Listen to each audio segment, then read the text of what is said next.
Diène Sarax bi. noo gisee bëccëg bi ñu leen jagleel pour faj leen. xanaa ngeen fay dërëm. xanaa baax rek ba dee. baax rek. waaw yal na ngeen gudd fan.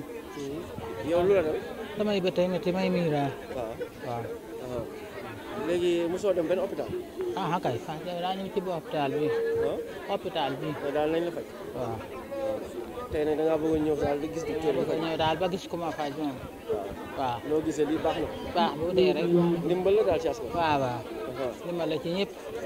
bon di rafetlu vraiment journée bi di remercier vraiment l'initiateur docteur Lo di wax ni loo xam ni dafa ñëw ci heure am quoi parce que dañ ko soxla ci localité bi waaw parce que population bi aussi am na ñoo xam ni dañu rencontrer ay difficultés vraiment pour faju donc bu ñu amee lu mel nii vraiment dafay nekk loo xam ni dinañ ci bénéficier bu baax a baax a baax donc yi ñu fi gën a rencontrer tey ci journée bi mooy lu mel ni tension yi problème mu estomac yi problème mu dermatose yi ak li nga xam ni mooy problème mu sëqat yi ak yooyu surtout ci xale yi waaw yooyu nag dafa xaw a lié ak milieu bi parce que bu dee ci wàllu tension yi yooyu xam nga dafa bëri léegi donc am na ay yoo xam ni c'est héréditaire donc dañ koy donnante bon yu ci bëri nag ci wàllu lekk yi ak yooyu xam nga tension moom daanaka wàllu lekk yi daf ci jouer bu baax a baax bu dee wàllu sëqat yeeg yooyu surtout ci xale yi donc c'est lié à l'environnement maanaam dëkkuwaay yi poussière beeg boo xoolee suñu tali bi yoon bi vraiment poussière boobu aussi dafay nekk facteur boo xam ni day jouer ci sëqatu xale yeeg yooyu daal donc ñu ngi lancer appel ci côté boobu vraiment pour ñu jàppale ñu vraiment tali bi mën a ñuul daal.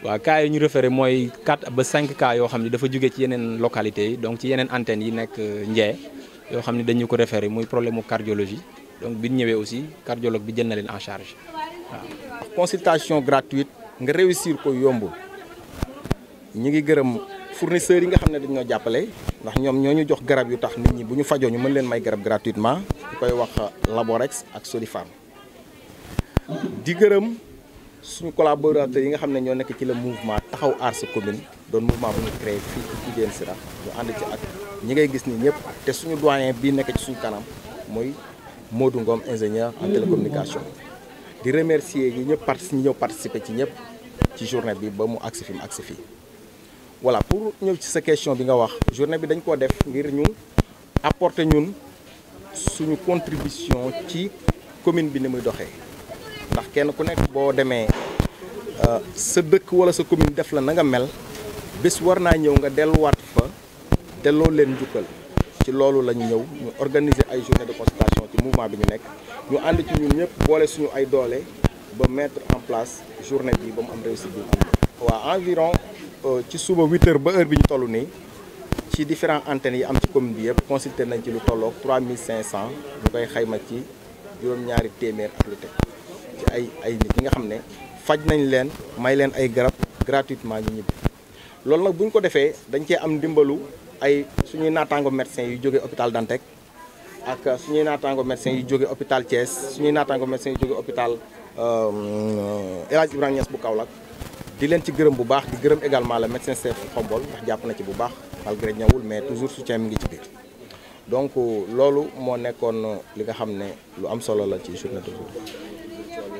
waa jafe-jafe bi ñu am ci wàllu yër-gu-yaram mooy dañoo ne ci commune bi nga xamante ne bii di commune bu mag buy regroupé fanweeri dëkk ak juróom-ñaar ak ci dëkk-dëkkaan yi toll ci fukk ak juróom-ñett ñu koy wax 18 mois ci biir dëkk-dëkkaan yooyu ak dëkk yooyu amul lu dul ñetti poste de santé te ñetti poste de santé yooyu li mu manqué bari na li ñuy wooyee plateau technique daf fi manqué médicament comme ni ko yeneen poste yi di amee daf fi jafe ak yeneen ak yeneen ak yeneen ñun ñu ci lancé appel waaw matériel médical et tout ñuy woo autorités yi nga xamante ne bii ci seen i compétence la nekk ñu gën ci góorgóorlu di woo état bi itam lu ñu ci mën ñu jéem ko ci ndax Diène Sarax ci Sénégal la bokk. à remercier tous ceux qui ont contribué à la réussite de cette journée d'aujourd'hui de près et de loin. Je remercie les fournisseurs répartiteurs. Je veux nommer Laborex et Sodipharm qui nous ont donné des médicaments et qui ont beaucoup contribué à la journée d'aujourd'hui. Je remercie tous les membres de Taxawu Aar Sa Commune, leur engagement, leur détermination. Vraiment, je les remercie. Je remercie les sympathisants. Je remercie le collectif des ICP du district de Khombole. La journée d'aujourd'hui a pour objectif de faire une action envers les populations de Ndiayène Sirakh. Et c'est pourquoi aujourd'hui, à travers ce rendez-vous très important, le mouvement Taxawu Aar Sa Commune a fait appel à des médecins généralistes, des spécialistes venant de l'hôpital de Dantec, de l'hôpital El Hadj Ibrahima Niass et l'hôpital régional de Thiès. Ils sont passés toute la journée à consulter et à offrir des médicaments gratuitement à tous les patients qui sont venus de la localité et d'ailleurs.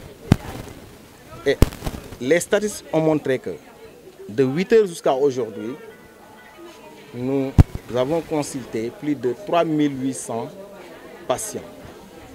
Et la consultation a une particularité. La particularité, c'est quoi? C'est la répartition des différentes antennes.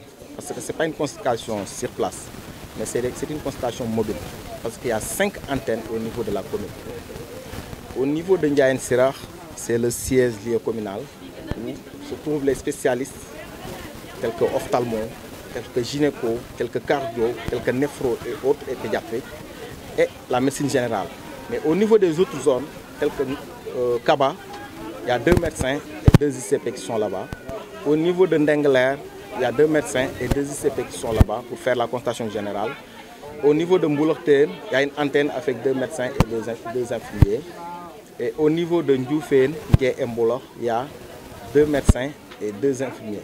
Donc pour dire que c'est une journée vraiment qui est très riche en consultation d'aujourd'hui. Vu cette initiative noble, cet acte de citoyenneté et cet acte civil qui survient dans une commune qui regroupe 37 villages et 18 hameaux et qui n'abrite que 3 postes de santé. Et ces postes de santé manquent de tout. Ça, je le dis. Le plateau technique médical n'est pas adéquat. Il n'y a pas de médicaments, il n'y a rien du tout. Donc nous demandons vraiment, nous lançons un appel à ce que vraiment que les autorités soient locales, les autorités étatiques, puissent venir en aide ces 3 postes de santé.